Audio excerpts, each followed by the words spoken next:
Hello. আবার same attire, same ডেতে shoot করা, বাট প্রত্যেক মঙ্গলবার আসে। আপনারা জানেন, এতদিনে জেনেই গেছেন যে আমি মঙ্গলবারই টাইম পাই, অ্যাকচুয়ালি ওই দিনই ছাড়তে পারি। আমি চেষ্টা করি আমার যাতে একটা মঙ্গলবারও মিস না হয়। কোনো কোনো সময় হয়ে যায়, ঘরের কাজের জন্য, নিজের শরীরের জন্য, বাচ্চার কাজের জন্য হয়ে যায়। কারণ দেখুন, মেয়েদের কাছে মা হওয়াটা একটা খুব দায়িত্বের বিষয় আমি মনে করি। বাচ্চার প্রতি তো একটা দায়িত্ব পালন করতেই হয়, সে যতই শরীর খারাপ থাক আপনার। মারা আমার সাথে রিলেট করতে পারবেন। আর আমার বাচ্চা বেশ ছোট, জাস্ট নার্সারি ও। তো তারপরে অপারেশনটা হলো জাস্ট, মানে আমার যেহেতু একটা শারীরিক ব্যাটেল চলছে, অ্যালার্জিটিক টেন্ডেন্সি এখনও রয়েছে। প্রত্যেক সপ্তাহে আমি সেজেগুজে বসতে পারি না, তো একদিন বসলে সেটার একটা এফেক্ট হয় অ্যালার্জিতে অনেক সময়। তো আমি চেষ্টা করি প্রত্যেকটা সময় আমার যে একই দিনে বেশ অনেকগুলো যাতে আমি শ্যুট করে রাখতে পারি, যাতে আমার বাচ্চার কাজে কোনো প্রবলেম না হয়। রোজ রোজ তো শ্যুট করা সম্ভব হয় না, স্কুল রয়েছে, বাচ্চার অনেক কিছুই রয়েছে, ঘরের কাজ রয়েছে, হাজব্যান্ডের কাজ রয়েছে। সো তার মধ্যেই যখন টাইম পাই লিখি। রান্না করতে করতেও হয়তো অনেক সময় লিখতে বসি। মানে এইভাবেই চলে আর কি, রেগুলার ডে ওয়াইজ আমার যে কাজ। হঠাৎ সময় পেলাম, আঁকতে বসে পড়লাম। চ্যানেলের প্রতি দেখুন, চ্যানেলটাও আমার কাছে একটা বাচ্চার মতো। আমি যখন এটা চ্যানেলটা ওপেন করেছি, তখন তার প্রতি আমার একটা দায়িত্ব রয়েছে, একটা কর্তব্য রয়েছে। আপনারাও যারা আমার চ্যানেল রেগুলার ওয়াইজ ফলো করেন, তাদের প্রতি আমার একটা দায়িত্ব রয়েছে যে আমি প্রত্যেক সপ্তাহে, যাতে খুব অসুস্থ বা খুব প্রবলেম না হলে, আমি প্রত্যেক সপ্তাহে মিস না করি দেওয়াটা। দেখুন, চ্যানেলের একটা রিচের ব্যাপারও থাকে, এবং আপনাদের প্রতি দায়িত্ব, এবং আমার নিজের ভালো লাগার জায়গা, আমার নিজের লেখার প্রতি জাস্টিস, সবটাই একটা ম্যাটার করে। তো চেষ্টা করি। আর অবশ্যই আমি যদি না ছাড়তে পারি, নোটিফিকেশন দিয়ে দেওয়ার চেষ্টা করি। একান্ত যদি খুব অসুস্থ না হই, তাও আমি অসুস্থতার মধ্যেও দেওয়ার চেষ্টা করি। আর হ্যাঁ, আপনাদের যেটা গতবারও বলেছিলাম, আপনারা জানাবেন আমাকে ঠিক কেমন লাগছে। আপনারা হয়তো দেখছেন ব্যাকগ্রাউন্ডটা একটু চেঞ্জ। ওই যে আপনাদেরকে বললাম, একটা আমার ওই মানে ঘুরে ঘুরে থাকার একটা ব্যাপার আছে, তো আমাকে শিফটিং করতে হয়। তো সেই জন্য মেবি আপনারা পিছন দিকের ব্যাকগ্রাউন্ডটা চেঞ্জ দেখতে পাচ্ছেন। আর আমি চেষ্টা করি একদম ফ্রন্ট ক্যামেরা বসে ভিডিও করার। আর আমি না ডেইলি লাইফের ব্লগ করতে খুব একটা কমফোর্টেবল নই। আপনারা লক্ষ্য করবেন, আমি আমার বাড়ির লোককেও খুব একটা আমার ভিডিওতে আনি না, মানে আমি তো কমফোর্টেবল নই, তারাও কমফোর্টেবল নয়। সো আমি খুব ভেবে চিনতে দু একটা ছাড়া, ওই একবার ছবি দিয়েছিলাম সবার ফাদার্স ডেতে, তো ওইটুকুই। মানে আমি কমফোর্টেবল নই বলে করি না, আমি শুধু এই ধরনের ভিডিওই বানাই। আমার নিজস্ব কবিতা, আমার নিজস্ব অ্যানিমেটেড কার্টুনস, আমার গল্প বলার কনসেপ্টটা অ্যাকচুয়ালি, ছেলেকে গল্প বলতে হয় আমাকে প্রত্যেকটা দিনও। যখন ঘুমোয় তখনও বায়না করে মাম্মাম গল্প। তো আমাকে না প্রচুর গল্প অনেক সময় বানিয়ে বানিয়ে বলতে হয়, অনেক সময় বই দেখে বলতে হয়। তো সেখান থেকে আমার কনসেপ্টটা এলো যে অনেক মায়েরাই বাচ্চাদেরকে গল্প শোনানোর সময় অনেক সময় গল্প পায় না, যেমন আমি পাই না, ভুলে যাই, হারিয়ে যায় শব্দ। তো এটা সব মায়েরা আমরা রিলেট করতে পারবো, তো সেই কনসেপ্ট থেকেই ওটা আনা। আর আরেকটা কথা হচ্ছে, ওই আপনারা জানাবেন যে আমার অ্যাটায়ারটা কেমন লাগছে, তাহলে আমি ভবিষ্যতে মানে ওই আপনাদের যেটা মেকআপের ব্লগ, সেটা দিতে মানে আমি নিজেরও ভালো লাগবে আর কি, যে আপনারা আমার অ্যাটায়ার পছন্দ করছেন, তাহলে সেই অর্থে আমি দিতে পারি।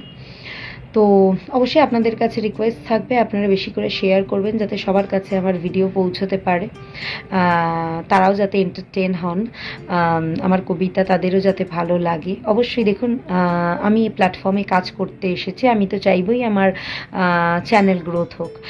সেটা তো লুকোনোর কিছু নেই। আজকালকার দিনে সবাই জানেন যে মানুষ কেন ইউটিউবে চ্যানেল খোলে বা ফেসবুকে পেজ খোলে।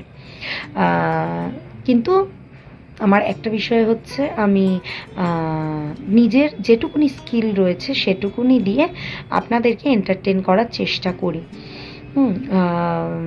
আপনাদের ভালো লাগলে অবশ্যই আপনারা সাবস্ক্রাইব করবেন। অবশ্যই আমি বারবার এটা মেনশন করি, ভালো লাগলে, জোরাজুরি কিচ্ছু নেই। আমি কখনোই আপনাদেরকে জোর করব না যে করুন করুন প্লিজ, কিন্তু রিকোয়েস্ট থাকবে আপনাদের কাছে, একটা হাম্বল রিকোয়েস্ট থাকবে, যদি আপনাদের ভালো লাগে তাহলে অবশ্যই আমারটা সাবস্ক্রাইব করতে ভুলবেন না। ইয়ার কাফটা বড্ড প্রবলেম করছে। আমি অ্যাকচুয়ালি ভীষণ পড়তে ভালোবাসি এই ইয়ার কাফগুলো, কিন্তু এইগুলো না বাইরে থেকে মানে যেগুলো কিনি, ধরুন হঠাৎ ইচ্ছে হলো দেখে কিনে নিলাম রাস্তা থেকে, এইগুলোর এই জিনিসগুলো যেগুলো কানে যেগুলো গোজার থাকে না, এগুলো খুব প্রবলেম করে, বারবার খুলে যাচ্ছে, তো ওটা ডিস্টার্ব করছে। তো আপনারা জানাবেন অবশ্যই কেমন লাগছে। যাকে আগে কবিতাটি বলে নিই, এটা আমার রিসেন্ট লেখা কবিতা। আমার কবিতা অনেকটা না ওই, আপনারা হয়তো শুনলে একটু হাসবেনই, বা হয়তো কেউ কেউ বলবেন যে বলছে, কিন্তু আমি একদম একদম সত্যি কথা বলছি। বাই গড গ্রেস, আমি জানি না আমার মানে ফ্যামিলিতে কিছু ব্যাকগ্রাউন্ড রয়েছে যারা লেখালেখির সঙ্গে, মানে লেখালেখির বড় পার্সোনালিটি, আমি সেগুলো বলবো না, কারণ আমি চাই না তাদের নাম নিতে। ভবিষ্যতে যদি কখনো দরকার হয় অবশ্যই বলবো। তো ওই যেটা বলছিলাম আর কি, বাই গড গ্রেস, আমি রান্না করতে করতে যখন কবিতা লিখি, মানে আমি নিজেও প্রথম দিকে একটুখানি মানে অবাক হয়েছিলাম যে আমি প্রথম যে কবিতাটি লিখেছিলাম, বা প্রথম এখনও যখন কবিতা লিখি, ধরুন 10 মিনিটস টাইম পেয়েছি রান্নার ফাঁকে, তো তার মধ্যে এসে বসে কোলাহলের মধ্যে আমার কবিতাটি শেষ করতে হয়। তো আমি নিজেও জানি না, আমার হাতে আমার তখন যা মাথায় আসে আমি লিখতে থাকি। ওই জন্যই বললাম না, আরশোলার ঠ্যাং ছেড়ে দেওয়ার মতো যেরকম কবিতা হয় আর কি, সেরকম আমার হাতের লেখা হয়। ওই জন্য আসলে বুঝতে পারি না পড়ে, যেহেতু মুখস্থ থাকে না, ওই সময় ইনপুট করি আমি। তো হয়ে যায় 10 মিনিট 15 মিনিটের মধ্যে আমার কবিতা লেখা কমপ্লিট হয়ে যায়। তো বাই গড গ্রেস অবশ্যই অবশ্যই। আর আমার হয়তো পূর্বপুরুষ যারা ছিলেন, তারা যেহেতু বড় ছিলেন, তো তাদের জন্য আমি হয়তো এই গুণটা হয়তো তাদের থেকে এসেছে। জাগে এই সব ব্যাপারে আর বেশি কথা বাড়ালাম না। আজকে আমার লেখা কবিতাটি আগে আপনাদেরকে বলে নিই। আজকে আমার লেখা কবিতার বিষয়বস্তু হচ্ছে ডিভোর্স।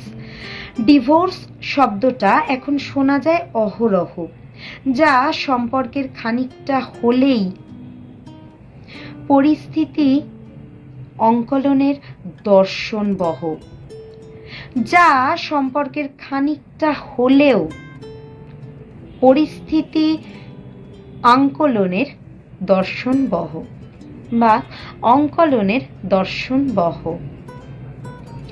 ডিভোর্স শুধু হয় না স্বামী স্ত্রীর, হয় দুটো পরিবারের মতের, হয় সন্তানের সঙ্গে বাবা মায়ের মনের, হয় ভালোবাসার প্রতিজ্ঞার, যা হুট করেই প্রতিফলিত হয় আইনে, খাতায় কলমে। তখন কিন্তু নির্ণয় হয় না ধীর।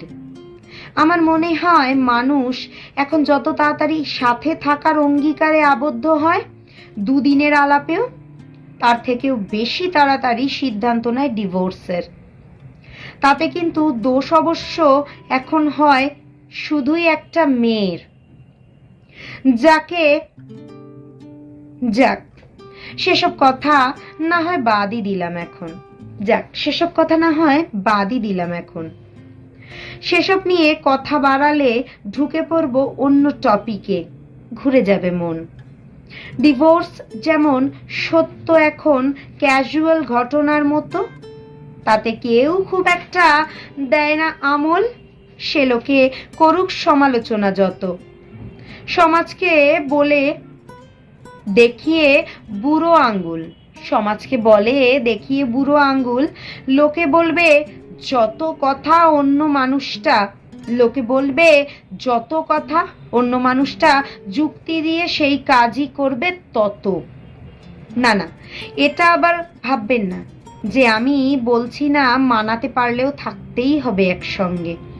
তবে কি জানেন, একান্তই আমার মত, যখন বাবা মা বা সন্তান শোনে স্বামী স্ত্রী কিংবা বাবা মায়ের বিচ্ছেদের কথা, তখন তাদের সেই সারমর্ম বোঝার বয়স গুরুতত্ত্বে তখন তাদের সেই সারমর্ম বোঝার বয়স গুরুতত্ত্বে হোক বা না হোক, দুঃখ বিজড়িত হয় তাদের প্রতিটা অঙ্গে। ডিভোর্স কি সত্যি করতে পারে একটা কাগজ? ভাববেন একবার। মনের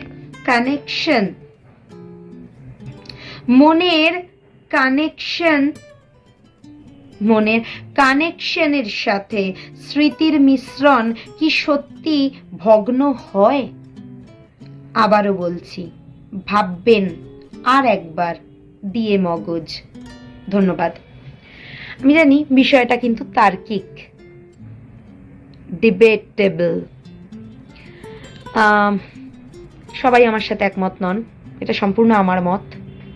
যদি ভুল ত্রুটি হয়ে গিয়ে থাকে, যদি আপনাদের কাউকে আমি হার্ট করে গিয়ে থাকি আমার অজান্তে, আমার লেখা দিয়ে, আগে থেকেই আমি ক্ষমা প্রার্থী। যদি কোনো সিচুয়েশন বা নামের সাথে আপনারা মিল পান, সেটা সম্পূর্ণ আমার লিখতে গিয়ে তার উপর ডিপেন্ড করে আমার তখন মাথায় কি আসছে তার উপর। যদি রিলেটেবল কোনো বিষয়ের সাথে থেকে থাকে তাহলে আমি অবশ্যই ক্ষমা প্রার্থী। যদি ভালো লাগে অবশ্যই চ্যানেলটি শেয়ার, সাবস্ক্রাইব এবং লাইক করতে ভুলবেন না, বেশি করে, যাতে সবার কাছে আমার কবিতা পৌঁছতে পারে। আর অবশ্যই কমেন্টসে বেশি বেশি বেশি বেশি করে জানান আপনাদের কেমন লাগছে, খারাপ ভালো মন্দ, কোনো যদি আপনাদের টিপস থাকে কোনো ব্যাপারে সেটাও জানাতে পারেন। এভরিথিং আপনারা জানাতে পারেন। আর ওই যে বললাম নতুন অ্যাটায়ার কেমন লাগছে সেটাও জানাতে পারেন। আপনারা মেকআপের ভিডিওস দেখতে চান কিনা সেটাও জানাতে পারেন। আপনারা লেখার বাঁধনই ভালো লাগছে কিনা, আমার বাচনভঙ্গি ভালো লাগছে কিনা, আমার বিষয়বস্তু সাজেস্ট করা, এগুলো সব জানাতে পারেন কমেন্টসে। এবং বিষয়বস্তু সাজেস্ট করলে আমি একদম বারবার বলি আপনাদের নাম এবং ঠিকানাটি লিখতে ভুলবেন না, যাতে আমি নিতে পারি নামটা। আর এই সাবজেক্টগুলো নিয়ে আমি ভেরি রিসেন্ট লিখেছি আমার পুরনো কবিতা। অ্যাকচুয়ালি খাতাটা আমাকে খুঁজতে হবে, খাতায় লিখে রাখি তো মুখস্থ থাকে না, মিসপ্লেস হয়ে যায় অনেক সময়, খুঁজতে হবে। আর ভেরি রিসেন্ট আমি একটা আমার যে গল্পের বইটি দেখে আমি গল্প পড়ছিলাম সেটি আমি না মিসপ্লেস করে ফেলেছি, হারিয়ে ফেলেছি ওই শিফট করতে গিয়ে।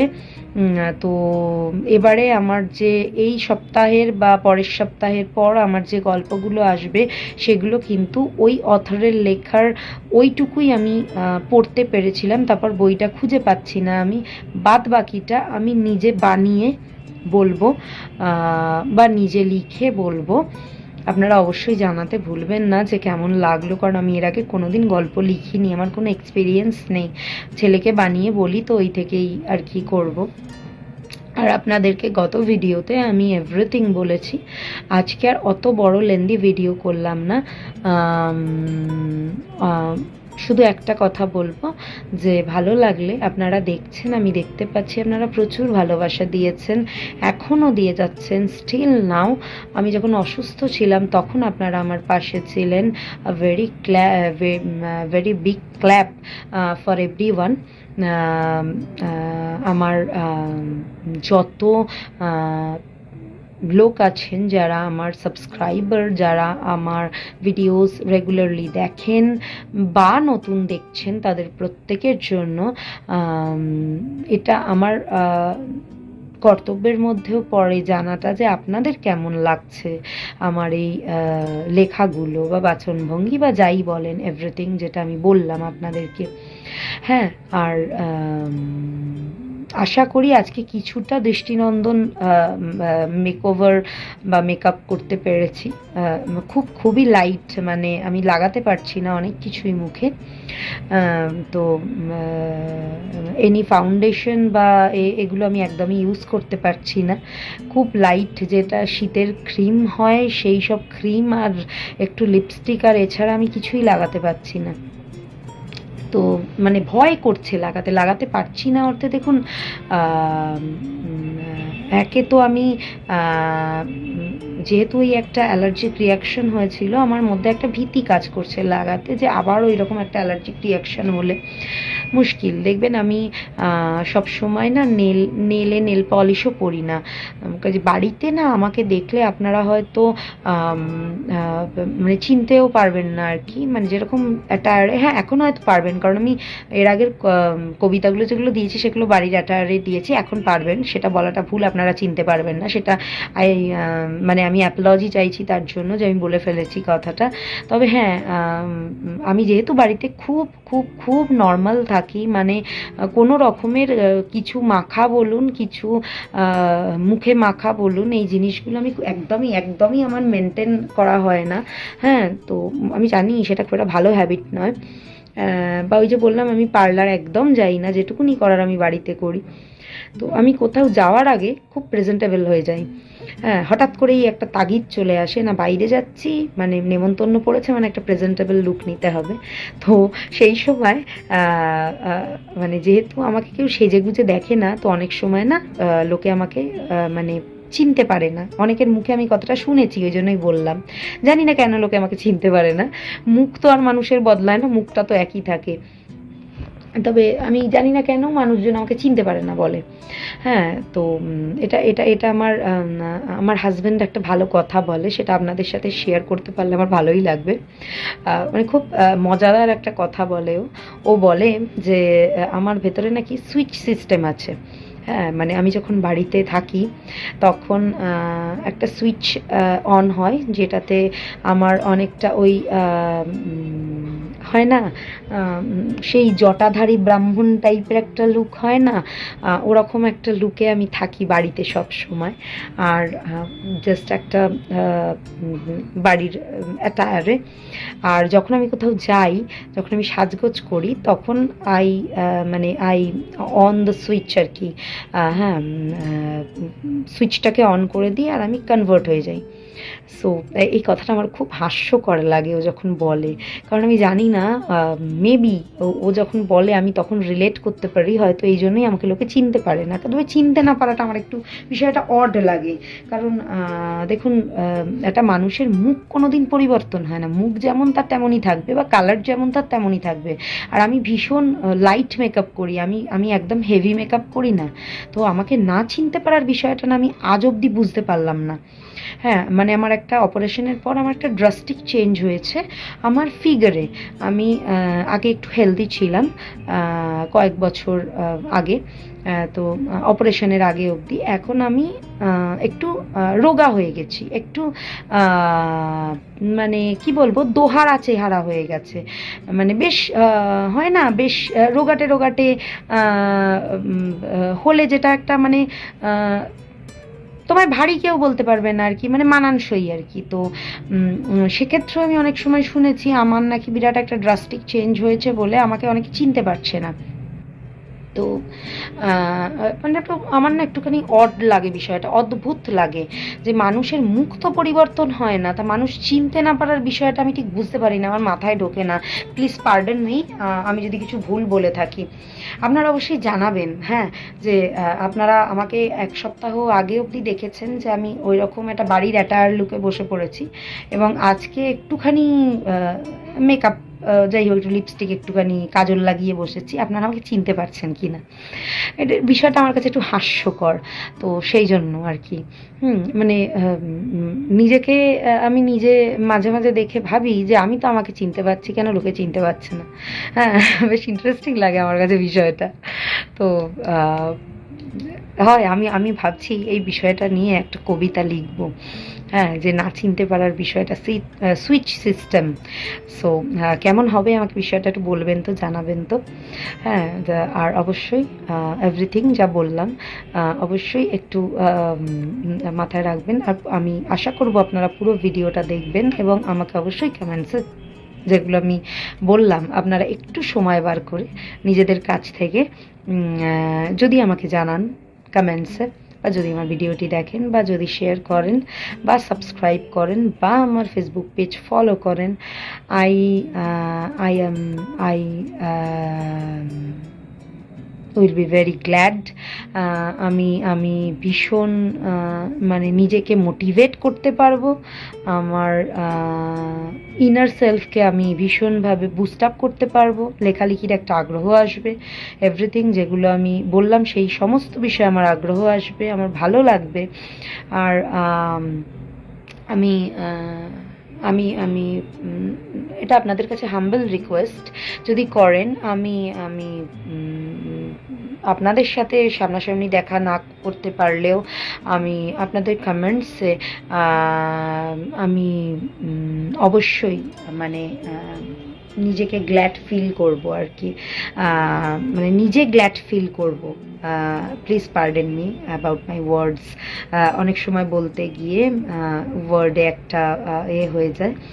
তবে আশা করছি আপনারা বুঝতে পারছেন আজকে আমার গলার, মানে আজকে যেদিন আমি ভিডিও করতে বসেছি, একসাথে অনেকগুলো ভিডিও করি আপনাদের বলেছি, আমার গলার ভয়েসটা একটু বেটার। হ্যাঁ, মানে গলার প্রবলেমটা একটু কমেছে আজকে, একটু মানে নিজস্ব ঠিকঠাক ভয়েসে কথা বলতে পারছি মনে হচ্ছে, এটা আমার অরিজিনাল ভয়েস।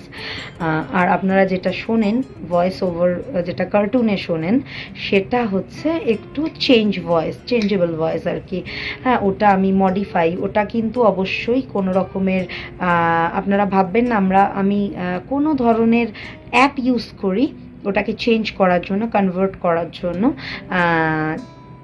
ওটাকে আমি নিজের গলায় বলার চেষ্টা করি, ভ্যারিয়েশনটা আমি নিজের গলায় আনার চেষ্টা করি, প্রত্যেকটা কথা আমি একাই বলি এবং একভাবে ভিডিওটি দেখে বলে যাওয়ার চেষ্টা করি, এবং তার মধ্যে গলাটাকে কনভার্ট করার চেষ্টা করি। জানি না ঠিক কতটা পারি, বলতে পারবো না, এবং একটু খনা গলায় বলার চেষ্টা করি যাতে শুনতে বেশ একটু পেতনি পেতনি লাগে। তো আজকের জন্য এইটুকুই, আবার নেক্সট ডে চলে আসবো নতুন কবিতা মঙ্গলবার ছাড়ার জন্য।